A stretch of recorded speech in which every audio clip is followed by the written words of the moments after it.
লা ইলাহা ইল্লাল্লাহ জোরে লা ইলাহা ইল্লাল্লাহ সুবহানাল্লাহ আলহামদুলিল্লাহ লা ইলাহা ইল্লাল্লাহ লা ইলাহা ইল্লাল্লাহ মুহাম্মাদুর রাসূলুল্লাহ সাল্লাল্লাহু আলাইহি সাল্লাম। বিশ্বনবী জনাবে মুহাম্মদ রাসূলুল্লাহ সাল্লাল্লাহু আলাইহি সাল্লাম বর্ণনা করেছেন, মান কালিমাতুল আখিরাতি কালিমাতুল্লাহ, মান কালিমা আখিরি কালিমা লা ইলাহা ইল্লাল্লাহ ফাদাখালাল জান্নাহ। বিশ্বনবী রাসূলুল্লাহ সাল্লাল্লাহু আলাইহি সাল্লাম বর্ণনা করেছেন, যে ব্যক্তির জীবনের শেষ কালিমা লা ইলাহা ইল্লাল্লাহ ফাদাখালাল জান্নাহ, সে আল্লাহর জান্নাতে প্রবেশ করবে। সকলে বলেন সুবহানাল্লাহ। তাহলে কালিমা পাঠ করা আমাদের প্রয়োজন আছে কিনা? আমাদের প্রত্যেকদিন কালিমা তাইবা আমাদের বেশি বেশি পাঠ করতে হবে, আল্লাহর কাছে প্রার্থনা করতে হবে, আল্লাহ আমার জীবনের শেষ কালাম যেন তাওহীদি কালাম লা ইলাহা ইল্লাল্লাহ, এই কালিমা পড়তে পড়তে যেন আমি এই দুনিয়া থেকে বিদায় নিতে পারি। আল্লাহ এই সুযোগটুকু আমার জীবনে আল্লাহ তুমি আমাকে দান করে দিও। এর চাইতে বড় আল্লাহর কাছে চাওয়া আমার বান্দার জন্য আর আল্লাহর বান্দার জন্য আর কিছু হতে পারে না। এই জন্য বেশি বেশি কালেমা পড়বেন। আল্লাহ রাব্বুল আলামিন এই একটু এই আয়াতটা পড়ে নি।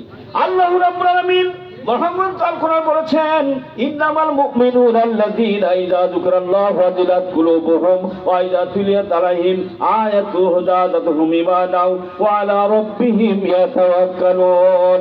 ঈমানদার ব্যক্তিরা এমন যে যখন তাদের সামনে আল্লাহর নাম দেওয়া হয় ভীত হয়ে পড়ে তাদের অন্তর, আর যখন তাদের সামনে পাঠ করা হয় আল্লাহর কালাম তখন তাদের ঈমান বেড়ে যায়, আর তারা সেও পরদিগারের উপর ভরসা পোষণ করে।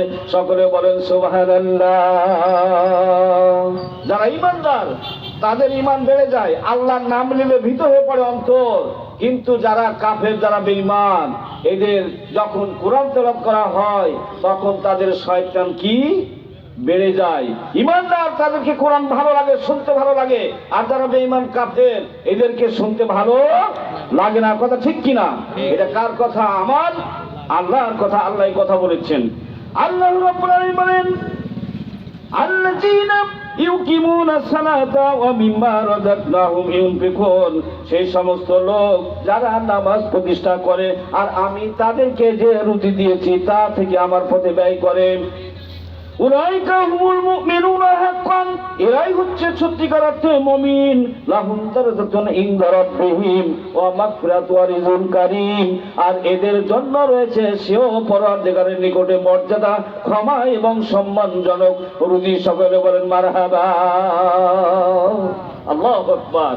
সত্যিকারের মুমিন ওরাই যারা নামাজ কায়েম করে, আল্লাহ যে রিজিক দিয়েছেন, সম্পদ দিয়েছেন, এই সম্পদগুলি এই রিজিক থেকে যারা আল্লাহ রাস্তায় ব্যয় করে, আল্লাহ রাব্বুল আলামিন নিজেই বললেন এরাই হচ্ছে আমার প্রকৃত সত্যিকার অর্থে মুমিন।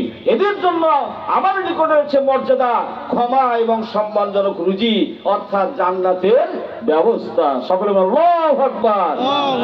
এই জন্য আল্লাহ আমাদেরকে রুজি দিয়েছেন, তা থেকে আল্লাহর পথে আমাদেরকে অবশ্যই ব্যয় করতে হবে। সম্মানিত উপস্থিতি, আপনারা